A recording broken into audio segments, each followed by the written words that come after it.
যতদিন যাচ্ছে ততই পাল্লা দিয়ে বাড়ছে হার্টের অসুখ। বিশেষ করে কোভিডের পর থেকেই অস্বাভাবিক হারে বেড়েছে হার্ট অ্যাটাকে মৃত্যুর খবর। বয়স আর বাধা হয়ে থাকছে না। ২০ থেকে ৪০ বছর বয়সী তরুণীরাও হঠাৎ করে লুটিয়ে পড়ছেন। চিকিৎসা বিজ্ঞানের ভাষায় যাকে বলা হয় মায়োকার্ডিয়াল ইনফ্রাকশন, সেই হার্ট অ্যাটাক এখন নীরব ঘাতকে পরিণত হয়েছে। সমস্যা হলো বেশিরভাগ মানুষই আগে থেকে বুঝতে পারেন না তাদের হার্ট কতটা ঝুঁকিতে রয়েছে। আপনি কি জানেন আপনার হার্ট ঠিক কতটা শক্তিশালী তা ঘরে বসে মাত্র ১ মিনিটে জেনে নেওয়া সম্ভব? সহজ কিছু কৌশল আজ বদলে দিতে পারে আপনার জীবন।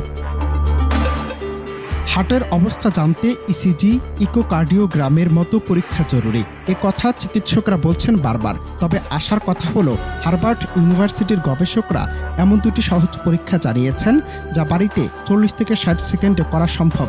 প্রথমটি স্টেয়ার কাইন্ড টেস্ট।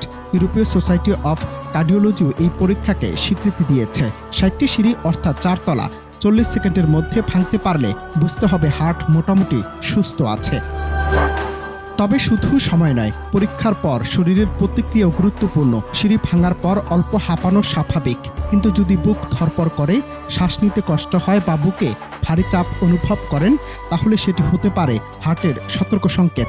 আবার যদি ৬০টি সিঁড়ি ভাঙতে ১ মিনিটের বেশি সময় লাগে, তাহলে ধরে নিতে হবে আপনি পুরোপুরি ফিট নন। এই লক্ষণগুলো অবহেলা করা মানে বড় বিপদের দিকে এগিয়ে যাওয়া। আবার দ্বিতীয় পরীক্ষা সিট টু স্ট্যান্ড টেস্ট।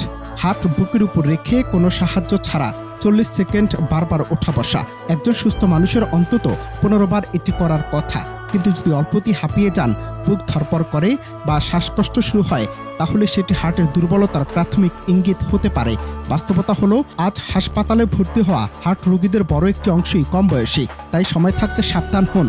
মাত্র ১ মিনিটের এই পরীক্ষা হয়তো আপনাকে আগাম সতর্ক করে দিতে পারে আপনার হার্ট ঠিক কতটা নিরাপদ।